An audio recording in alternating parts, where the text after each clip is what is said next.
And we are live.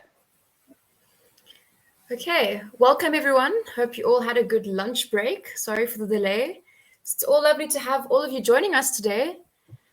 So, this session's theme is about the strategic management of MPAs towards inclusive and evidence-based MPA management, which will be presented by Jennifer Leary. And Jennifer is a marine scientist at the Wildlife Conservation Society with a focus on Western Indian Ocean MPAs. So before I open the stage for our scientist, let me just remind you that at about 24 minutes past 2, we'll have our short Q&A session where you'll be able to ask all your burning questions. All right, the stage is all yours. Thank you so much, and it's such an honor to be part of this event. I think the introduction was great, and today I'm really excited to talk to you about a program that I have been working on since 2009. The program is called Strategic Adaptive Management. The countries I've been working with have abbreviated it SAM, and I developed a network called the Smart Seas Network that supports the use of this approach in helping MPAs do a better job managing their resources. So hold on, there we go. I just want to sort of take us back for a second to say how important MPAs are. So we know that we live on an ocean planet and very little of it is actually in MPAs. So right now approximately 7% with much less than that in fully protected MPAs. But we know we have these targets of at least 10% and shooting to 30% as really important to ensure sustainability of the ocean. At the same time, people who work on management effectiveness know that there is a very, very big challenge in management effectiveness. It's actually been identified as the biggest challenge in the entire protected area system across terrestrial and marine systems globally.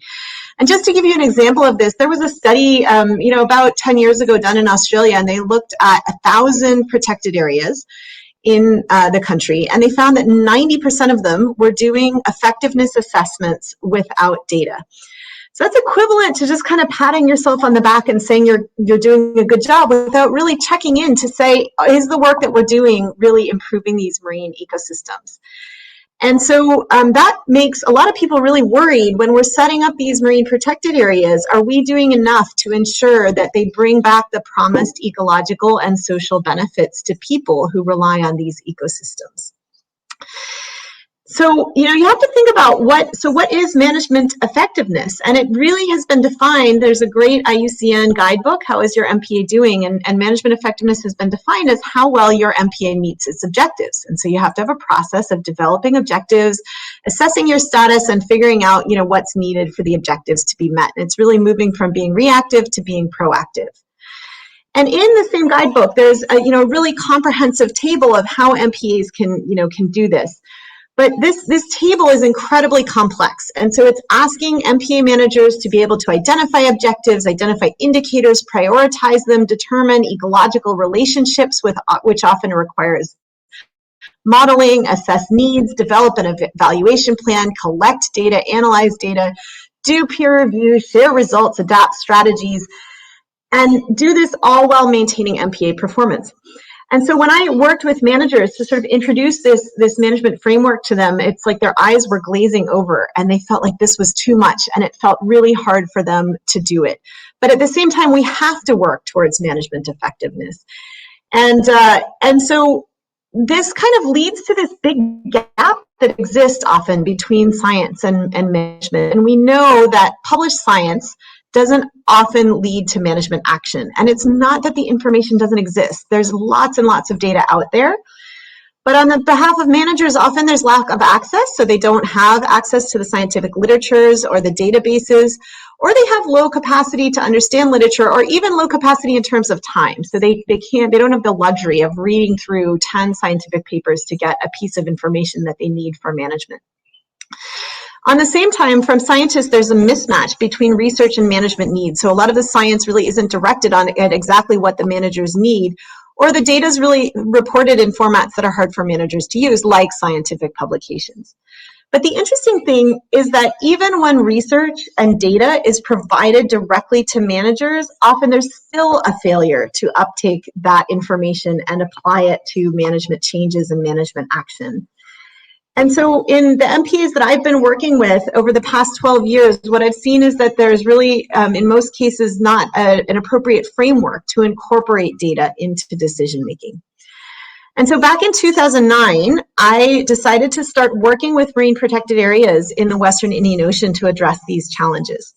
And I started this work with the Kenya Wildlife Service in Kenya, and basically tried to work with them to introduce an adaptive management process. And so through adaptive management, there's basically a few different stages. So there's objective setting, where you establish a really clear understanding of where you're going. You set up monitoring programs to assess how you're doing.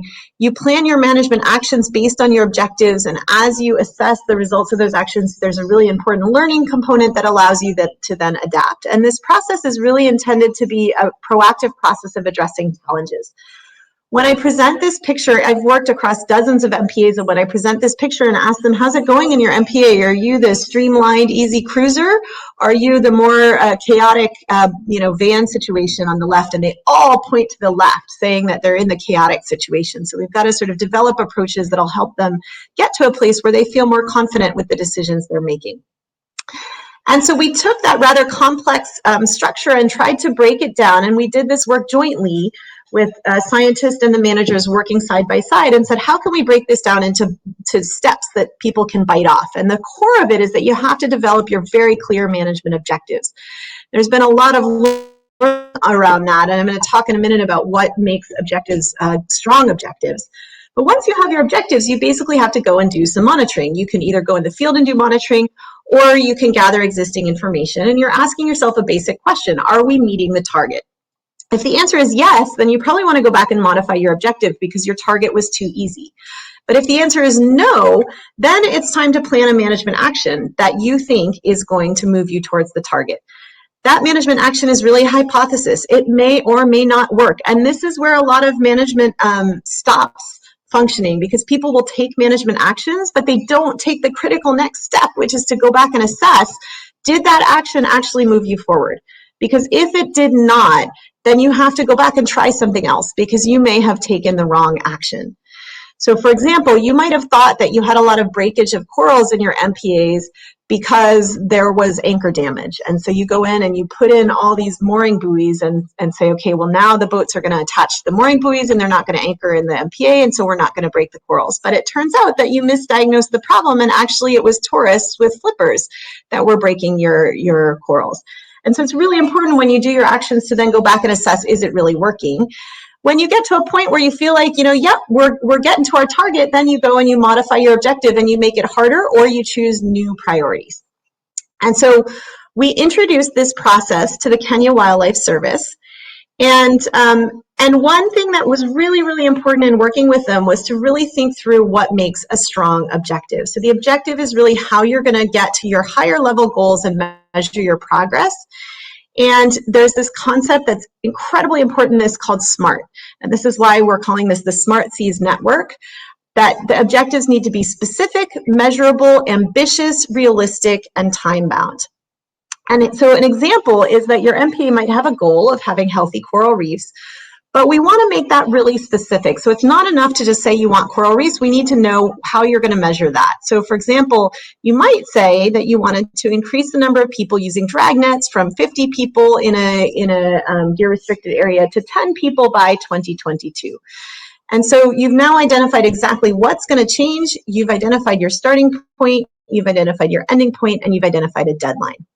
And so this was really, really important to work with them on that. Almost every single management plan that I've evaluated for marine protected areas in the Western Indian Ocean has lots and lots of objectives that are not SMART, which means that these management plans become shelf sitters because nobody really knows how to measure and assess progress. And so that's one of the biggest challenges that we had to address. When I started this journey working with the Kenya Wildlife Service, which is a paramilitary organization, very, very structured and very organized, we found some capacity challenges on the ground. So we started off with some basic testing to understand, what staff knew and didn't know about the marine system. And this was back in 2009, and we found some challenges. So at that time, in one of the major marine parks in Kenya, 65% of the managers could not define the purpose of the marine protected areas. 50% of them did not understand that corals are a living organism. 80% of them did not swim, which means that they're really not able to sort of get in the water and see things. 40% had not even been out to the MPA, and 75% did not use computers. So that was sort of a baseline of where we were starting. And we had to figure out how to get this staff to understand the MPA and to come up with logical objectives that would guide their progress. And so we sort of developed an approach of working with people and with MPAs and made some decisions along the way. And in this approach, we decided as a team that it was really important to work with government MPA management institutions. At this point, over 12 years, I've personally trained over 800 MPA staff across 3 nations. But at the same time, we wanted to partner with communities and really bring them into a co-management process. And a lot of people ask me, why not just work with the communities? And the reason in this program that we decided to work with the managers is we saw it as a stable outreach platform, that if we can work with the government institutions and really build capacity within those institutions, they can provide a stable place and they can bring those communities into this co-management process where we do everything together. We also made some strategic decisions. So we decided that it's not really possible to do training just for a couple people in a marine protected area, or for that matter, in an institution. That it really isn't going to work unless you bring everybody on board. So it's not going to work if I just choose, one of the green guys and one of the blue guys and train them in something and then send them back to a system that is itself not flexible, that you really have to get everybody on board with a new approach so that the ideas are going to be carried on and be sustainable over time. Because really it's it's like a pyramid of connected people, and you can't just pull 1 or 2 out of that pyramid. And then we developed these, these elements of what they are calling SAM, which is Strategic Adaptive Management. So developing targeted objectives, doing monitoring in the field and outreach for data access, planning tools. So how do you go from the information you have to planning management actions, some structure for reporting and accountability. Probably the most important, though, was a new culture of innovation and leadership. So this institution was very rigid and structured, and everybody viewed themselves more as soldiers, and we created an environment where people could start being problem solvers. And over 12 years, we've seen a major transition in people really starting to view themselves as conservationists, which is a really big mental shift. And one of the things that we learned is that a shift from sort of a black box way of management to an evidence-based management with performance indicators takes a long time. And so this has been a long-term 5 to 10-year mentoring program. And along the way, we've created some ongoing support and tools. So we have a Facebook network. There's a couple things not listed here. We've done a regional training of peer trainers. We have a Twitter account. And so we're really trying to build a community around this method. And so when I started working with them on adaptive management, it seemed pretty straightforward. So we need objectives, we need to have monitoring, we're going to use that data to plan actions, and then through those actions, we're going to adapt our approaches and get to resilience. But what I learned through this process is that actually there were a couple pre-steps that I hadn't considered. That they weren't really ready to develop objectives when I first started working with them. That the managers needed to have some, first there was very low interest in the beginning in understanding marine systems. They didn't understand the systems they were managing. And so we had to do a lot on learning. And so I actually found that monitoring and getting people involved in monitoring was a very, very important way to get people to learn about the system. And so the first thing we ended up doing was, instead of starting with objectives, which seemed like the logical place to start, we actually started by developing a monitoring program. Initially, I thought the monitoring could be maybe once a year, and what these institutions told me was it wasn't going to be possible for them once a year. It simply wouldn't happen, that to make it work for their systems, it had to be a routine, and they wanted to have monthly monitoring systems. And actually, that's been one of the most powerful things about the SAM approach that I've learned, which is that their monthly monitoring creates eyes on the MPA. And by going out and using very basic methods, they're really keeping track of what's happening. And that's been one of the most powerful learning tools. And then actually, it's the experience of monitoring and the learning that happens through that, rather than the data itself that's causing them to change management directions and try new things. And so I started building this program in Kenya with some partners and collaborators. We're started in a pilot MPA. It was rather quickly expanded by the Kenya Wildlife Service to become a national approach in Kenya.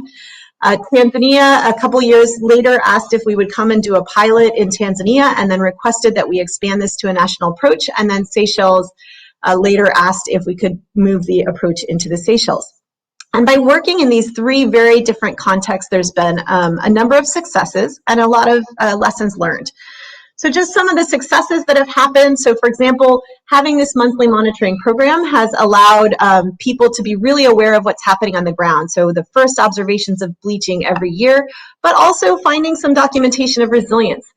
There's been a lot of invasive species removal, freeing up area for kilometers of sea turtle habitat. There was one park where actually the removal of destructive beach stains allowed over 200 kilometers square of seagrass to recover. And there's a lot of emphasis on beach cleaning and how we can sort of track the amount of trash on beaches and really monitor how the efforts we're making to get trash off those beaches are working. And one of the things in this picture is a little bit poor, sorry for the quality. This actually came from a park staff, but they went from sort of having no idea what was in their park to actually painting entire walls of buildings to kind of post data and say, this is the data we're using for management. And in this picture, they've got their different sites and they're tracking coral cover, and they say they want to be at a 25% level, and so which sites are above and which sites are below, and they're sharing that with the public. And so that's a very powerful change.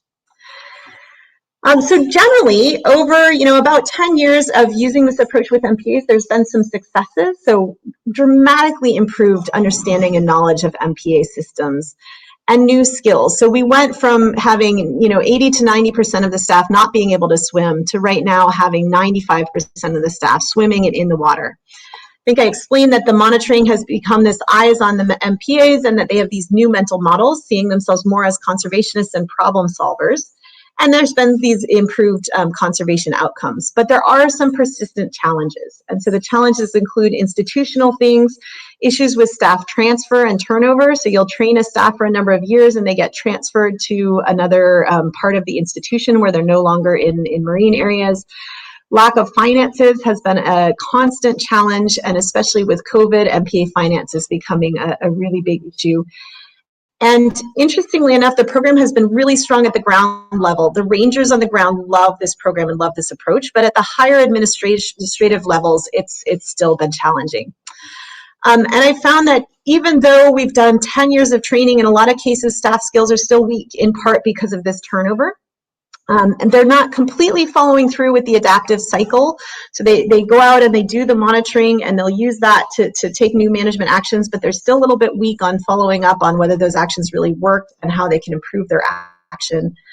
Still need better connectivity with researchers. And then of course, we're all seeing increasing pressures to the system. So clearly this change has been a challenge. And so some of the lessons learned, which I want to just close on, is that, this process, I initially thought I would go in and work with, an MPA for a year and be able to institute some change and that things would be hunky-dory. And that really hasn't been the way that it happened, that we really needed to create within these institutions a new model of leadership from a very top-down model to sort of a more collaborative model, and that people go through stages of change. And in the beginning of introducing these new ideas, people were very resistant, they were resentful, they were skeptical. Over time, they've become very confident, pragmatic, satisfied, excited, but this cycle has taken quite a bit of time. The other thing that I've learned through this process is that objectives are really, really important, but it's better to have few than to have many. If you eat one donut, you'll probably feel pretty good. If you eat 25 donuts, you might feel kind of sick. And actually, in a 1 to 2 year period, it's not possible to have more than 5 objectives that you're focusing on. An MPA just can't accomplish that much at one time. And so we really need to avoid sort of wish lists.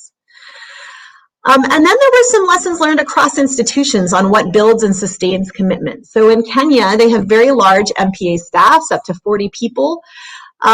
They have few opportunities for training, and so because of that, the process was really supported by a cultural change. It was very bottom up and strongly ingrained in the ranger culture. But there were limitations around leadership that posed challenges. But Kenya has this real strength in the ability to have this bottom-up cultural change. In Tanzania, it's really different. So they have very small MPA staffs, like 6 people with massive MPAs in compared to Kenya, and very few resources. We found that staff coming into the MPAs have very high skill levels, much higher levels of degrees. But because they have so few staff, there were a few champions that really drove the approach, but it was harder to get it embedded in a system. And again, there was an issue of leadership, and there was a major roadblock with MPA financing. And so in Tanzania, their strength were skills, but the real roadblock was MPA financing. And then in Seychelles, again, they have very small staff. They actually also have very small MPAs, and there were some major challenges with trust and low empowerment, and with the rangers not even feeling like their basic needs were being met by the institution, making it very, very hard to get them to uptake change. Fortunately, I can say that there has been major change in the leadership right now in Seychelles. But so if you look at sort of a pyramid of needs, you know, in order to be able to get to sort of the top of the pyramid where you can have purpose and potential and you're able to do things, which is related to your performance, you have to have some, you know, some basic things. So you have to have your basic needs met. You have to feel safe. You have to have a sense of belonging. And those things at the base of the pyramid were missing initially in Seychelles, making it really hard. And so from that, I learned that you really do have to first meet the basic needs of teams. The other thing that I learned is that having a catalyst for a process of change is incredibly important. And so there is an important role that is often not met within these institutions of somebody who's going to help support these change processes and continually build staff confidence to try new things and to experiment with new methods. And so ultimately, you have to have a catalyst. You need to have skills and tools. It's really great if there's enough staff that you can allow for this bottom-up cultural change, but you also need to have a strong leadership backing for new approaches. And the catalyst can help support all these things by co-creating the skills and the toolkits, by supporting the cultural change and supporting the leadership.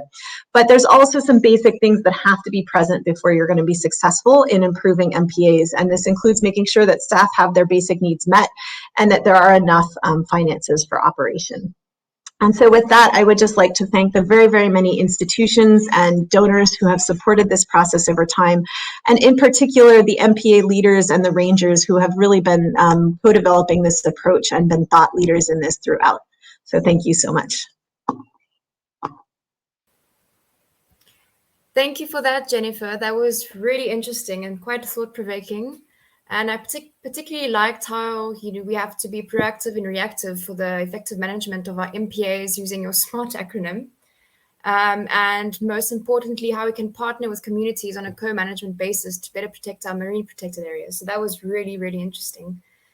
All right, I would like to open the floor for any questions you may have, anyone. So you can either raise your hand and then you'll be invited on stage, or you can just pop your question in the Q&A box. Okay. Does anyone disagree or agree or have any thoughts on this way of effectively managing MPAs?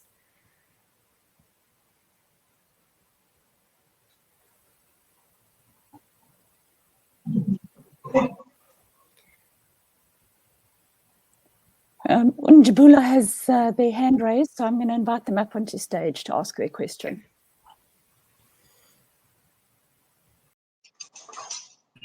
Oh, hi Jennifer. Hi Charlotte. Hey. Thank you. Nice talk. I joined this session. It was in the middle of it, but what I've noticed is that in your project, there was a lot of experiential learning that was involved. It made people to be participating in the project and understand their environment. So my question is that if you look at South Africa and Africa, we have a lot of landlocked countries, and in South Africa there are landlocked provinces with people who don't really experience the ocean and see what's happening out there. So do you think experiential learning is a key tool in changing people's mindset? In if you can take a person from deep in the country that is landlocked to the ocean and make them see what's happening there, do you think that can be one of the key things that can change people towards nature conservation? They can change people's minds towards nature conservation. Yeah, thanks so much. That is such a good comment, and I 100% agree with you. I think that it's absolutely critical. And I would say that one thing I've learned in Kenya and Tanzania in particular is that even people living on the coast really haven't seen what's under the water. So the water is this big blue surface, but they haven't seen what's underneath, and that poses a major challenge. So even some of the fishermen don't know how to swim. And so when you're telling them not to use damaging gears, they don't necessarily know what that means because they haven't seen what those gears are doing in the water.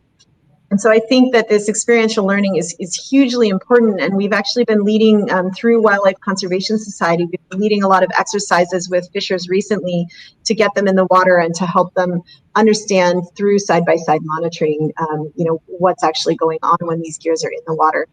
I think for landlocked people, absolutely. I mean, the more we can build these exchange programs and get people to these ecosystems and understand them, it's critical. When I started in Mombasa Marine Park in Kenya, I really thought everybody was going to be gung-ho and ready for objective, and they didn't know what a coral was, and they have coral reef ecosystems. So clearly I was not starting from the right place. And we had to go through this experiential learning process. Okay, thank you very much. Thank you for that, Jennifer. We have one more person that has a question for you, and it's Siyabonga. So if Adrienne can let him on stage, please.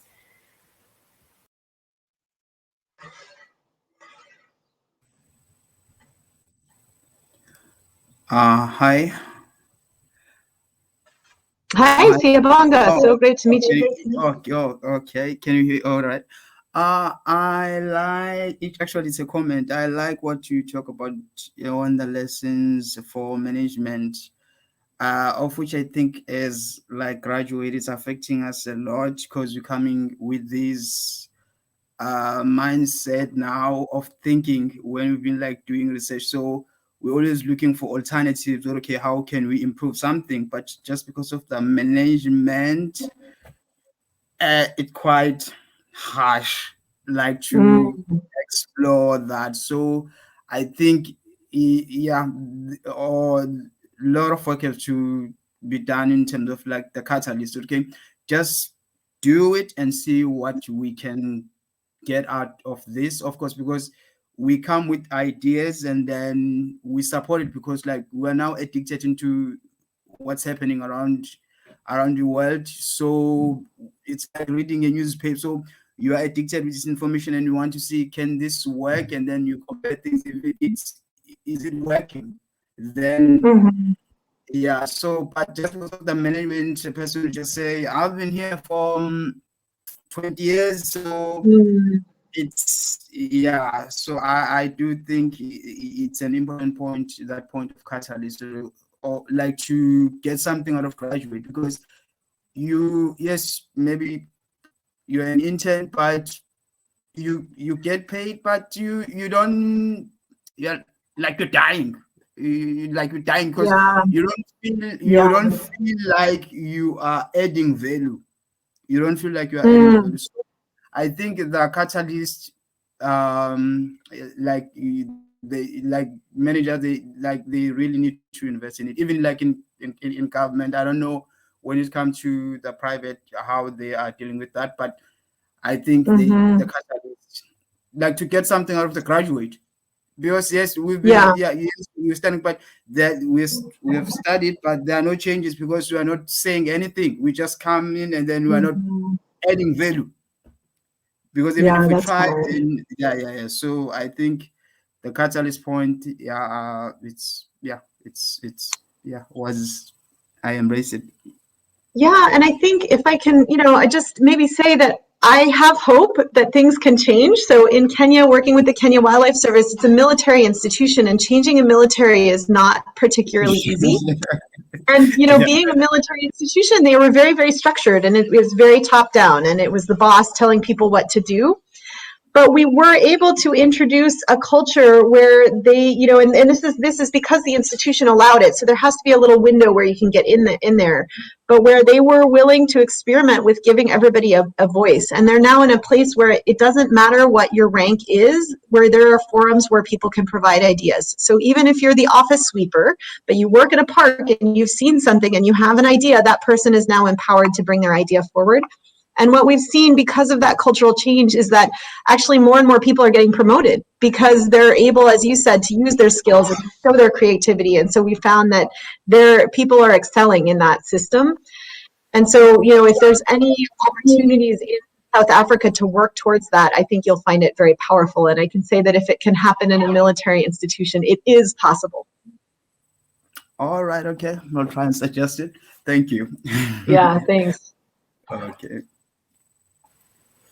All right, thank you so much for your presentation and for taking your time to answer all of the questions.